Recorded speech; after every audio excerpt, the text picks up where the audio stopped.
Prafulji, but your time is only 5 minutes. I'll try, sir. Okay, thank you. Made up. It is made up speech. Made up speech. Made up speech, not. Deputy Chairman, sir, Yes. thank you for the opportunity, and I'm sorry and I apologize to you and the House for missing my turn and now being permitted to speak. I also compliment my dear young friend Piyush Goyal. We are good friends from Mumbai for many years, and I compliment him for the enthusiasm and the zeal with which he has set about discharging his responsibilities, and I'm sure he will find always the right support from people like me, because I sincerely believe that the future of our country depends on our energy security, and power being a very important ingredient in the livelihoods of all individuals, for the industrial development and the overall progress of our nation. I think it is important. A lot of our colleagues have spoken on various aspects, so I don't want to go into it again and again. But from 1991, when the reform process of power started in our country, the IPPs took off, and therefore we saw a lot more capacity building up, and the private sector also. But unfortunately, while the generation side of the power reforms took off, the transmission and distribution of power did not keep pace with the generation of power. And that is one of the main reasons why, after so many years of reform, as well as the building up of huge capacities, both by the public and the private sector, by the state electricity boards, we have not yet been able to resolve the problems of power. In fact, it is sad that in a country as big as India, in a way which we would like to dispel that notion that we are a third world country or a developing country, we would like to, and we should rightfully be calling ourselves a developed country.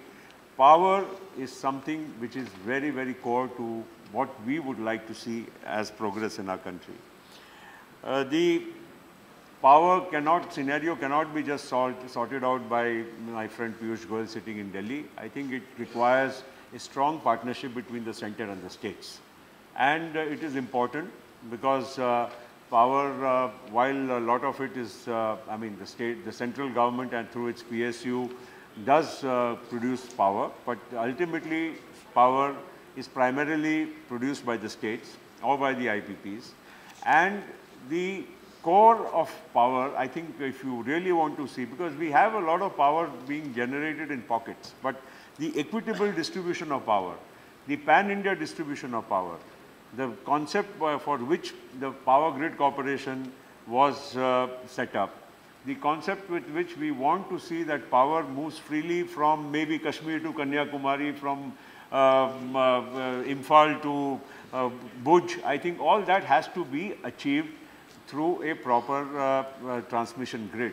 And that is principally the reason, I think, where we have not yet been able to keep pace.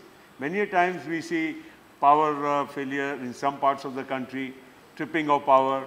All that can be resolved if we have a strong power grid. And I think Piyush Goyal would look at this objectively. It is something which we have to follow up very aggressively. The other issue here is always we hear of shortage of coal. Somebody mentioned that he talked of a 2-day power supply of coal supply. Well, whatever the real situation may be, I don't want to go into that. But the fact is, you mentioned the other day on that same subject that we have advised everybody to import coal. And importing coal is okay, one part of the solution. But is it the effective solution? Is it something which is, it's not available on tap? You can't import coal on demand. Coal is linked to long-term supplies. You have to go for global tenders. Then you have to ship it into our country. Then from the port, eventually take it to the power station. It's a huge, very cumbersome and a very major exercise. Even within India, I think if I have little knowledge of the sector, I can tell you that it's not the question of Coal India's production of power alone. Yes, there is a shortage of coal. The Coal India has not been able to produce as much coal required. But even within what is produced, the evacuation of that coal, transportation of coal has still not yet been resolved, and that is one of the major reasons. If you actually see the pithead reserves of Coal India or of various mines, I think you will get the answer that that coal, if really evacuated and transported on time, can reduce the time lag between what coal is being produced and what eventually is being consumed. So I think that aspect, and you know, I remember having been in government also for some time, I know for a fact that there were sincere efforts being made. There are some issues of evacuation of coal where some railway lines have to be added, where railway lines have not been added for many years because the environmental clearances have not come, or land acquisition has been some issues. I think for a country as big as India, if 2,000 or 3,000 kilometers of railway lines are required for more effective dispersal and evacuation of coal, I think we should look it up as a mission mode. If you really want to succeed, my friend, I would tell you that you take this up, it will be truly something which you would have addressed in a very reasonable period of time at the limited cost which would take, rather than looking at the larger picture and achieving it after 10 years with great difficulty. I think this is like a low-hanging fruit. If you look at it, this can be really taken up. Even the many, today you see, all the power projects are, I would like to say, many of the IPPs, a majority of them are up for sale. Because a lot of these projects are unable, yes, I appreciate, sir, give me 1 or 2 minutes. Large number of power projects today are available for sale, because the fact is that the promoters have not been able to complete the projects on time for environmental reasons, for land acquisition reasons, for various other regulatory processes, and to compound to the fact that in between we've had this big issue of the coal, mining. I don't know what the truth is, but the fact of the matter is it has left such a problem for the entire power sector of the country that today it's like water is there, but you can't have a drop to drink. We have the coal. India probably, it's an irony that a country which has 100 years of proven coal reserves has to import coal. And after 30 or 40 years, we are not going to be needing coal, because people all over the world, thermal power plants will be on their way out, and there will be alternative sources of energy, whether it's wind, solar, hydro, and of course nuclear. My friends may be opposed to nuclear energy, but that apart, I'm telling you that nuclear power is something which is an option which the government has to look at. There is no shortcuts to it. There is no other way of turning your way, back to it. The fact is that nuclear power in countries, in advanced countries like France, where 70%, 80% of their entire power production comes from nuclear sources. It's okay, there may be some incidents. I'm sure there are various, ways now to redress these kind of accidents which have taken place, maybe in, what was that, in Fukushima, or in Chernobyl in the USSR. But that notwithstanding, I think nuclear power, sir, is a very important option. Sir, solar. Solar power, we are going to be having, I don't know how much is the installed capacity, so I think 2,000 now, but our mission is to reach 20,000 megawatts of solar power by 2020. And if we are to reach that, does the House know that not a single megawatt of solar panel can be made within the country?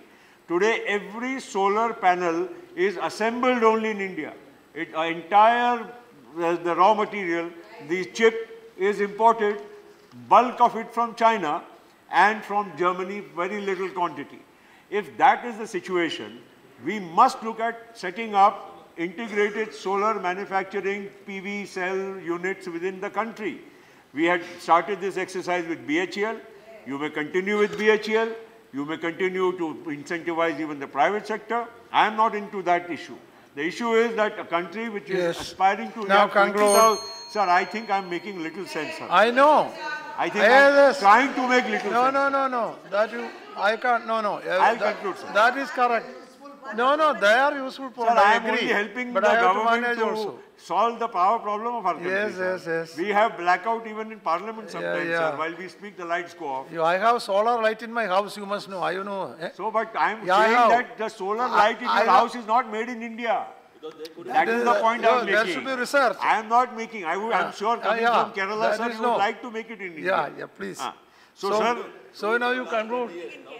Talking about Swadeshi, and I heartily I welcome also that. welcome it. I sir, fully support. Sir, it is their But agenda time- of the Swadeshi Jagaran, so Yeah. I am just only I enlightening fully them support further. that I have to manage time. Sir, my limited issue here is, sir, that all the alternative sources of energy, nuclear should be examined, should be encouraged. There are various strong lobbies for and against. Even there are strong lobbies for and against for even hydropower. We see so many agitations taking place.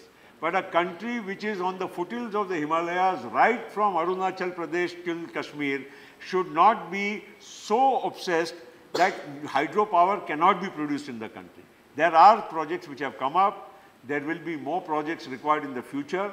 Even Bhutan, where the Honorable Prime Minister just visited, Bhutan's entire hydroelectricity program is funded, supported, and it is run by India. And the entire power we are buying from them. If Bhutan can be rich, or at least whatever you can say well off due to the power they produce and sell to India, why can't India itself produce the power and sell it to itself? And that is why we have to create more and more sources of hydropower, solar power, wind power. I am happy that in the last budget, Nirmala ji, you have encouraged the accelerated depreciation which had been taken away. And that is the result why in the last 3-4 years, if you see the statistics, 2 years I think, wind power really actually plummeted. Actually, nobody really looked at the issue. And I also tried to make a lot of sense. Nobody even heard me then, but I'm happy that you've taken the initiative. I'm not trying to go into partisan politics, but the fact is that we need all the alternative sources of energy in our country. And I'm happy that this is being looked into. Final point, sir, is the FSAs, the fuel supply agreements for all the producers. Coal India simply has refused to sign any FSAs.